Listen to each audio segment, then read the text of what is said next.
కాబట్టి ఇంకేదైనా కొత్త విషయాలు మాట్లాడతామమ్మా.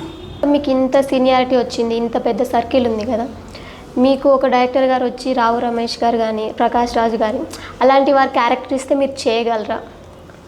ఎందుకు చేయనమ్మా, డెఫినెట్గా చేస్తాను. నేను వచ్చిందే ఇండస్ట్రీకి, అందుకని నేను ప్రూవ్ చేసుకున్నానమ్మా. నా చాలా సినిమాలు, సీరియల్స్, కెరటాలని ఒక సీరియల్ మీరు చూడండి, నేను ఆర్టిస్ట్గా పనికొస్తానో లేదు మీకు తెలుస్తుంది. రావులమ్మ అని ఒక సీరియల్ చూడండి, నాకు సినిమాలో ఛాన్స్ ఇవ్వలేదనే కొన్ని రోజుల పాటు నేను సీరియల్లో చేయడం జరిగింది. మూర్తబలం అనే సినిమా సీరియల్లోకి మీరు చూస్తే మీకు తెలుస్తుంది నా గురించి. ఒక పెద్ద ఆర్టిస్టు డైలాగ్ చెప్పకపోతే ఆన్ స్పాట్ నేను ఆ డైలాగ్ చెప్పి డైరెక్టర్ని, సెట్లో ఉండేవాళ్ళని ప్రతి ఒక్కరిని సాటిస్ఫై చేశాను. యాక్చువల్గా అల్లరి అల్లరి అనే ఒక సీరియల్, 1 డే సీరియల్ అది.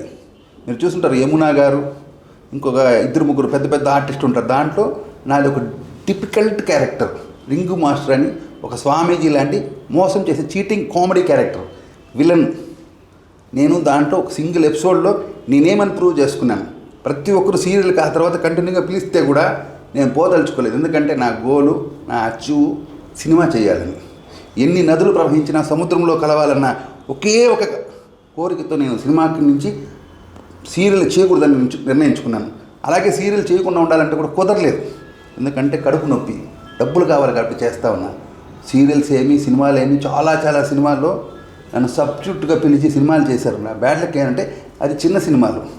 పెద్ద సినిమాలు, ఇప్పుడు గోపిచంద్ గారి సినిమా పెద్ద సినిమా, ఎన్నో కోట్ల బడ్జెట్, కానీ దాంట్లో మాకు స్కోప్ లేదు. నేను ఆర్టిస్ట్ అని వాళ్ళకి తెలిసినా కూడా, సార్ మీరు బబ్బులుగా లేదు సార్, పలానా వ్యక్తి బాగున్నాడు, అతనితో కామెడీ పండుతుందని చేపిస్తున్నాం, ఇది కామెడీ విలన్ సినిమా సార్, మీరు విలన్గా సూపర్ సార్ అంటున్నారు. అది కానీ జానీతో ఒక సినిమా చేస్తున్నాం, అతను మంచి వెల్విషర్గా ఒక క్యారెక్టర్. నా బ్యాడ్ లక్ ఏమరా అంటే ఆ సినిమా ఇంకా కంప్లీట్ కాలేదు. ఒకవేళ కంప్లీట్ అయ్యంటే నాకు మంచి పేరు వచ్చి ఉండేదేమో. ఒక గోపిచంద్ సినిమాలో పెద్ద క్యారెక్టర్ అయితే నాకు పేరు వచ్చి ఉండేదేమో, కానీ రాలేదు. ఇగో అయితే ఉంది, నాకు ఆ క్యారెక్టర్ ఇచ్చి ఉంటే బాగుందని ఇవ్వలేదు.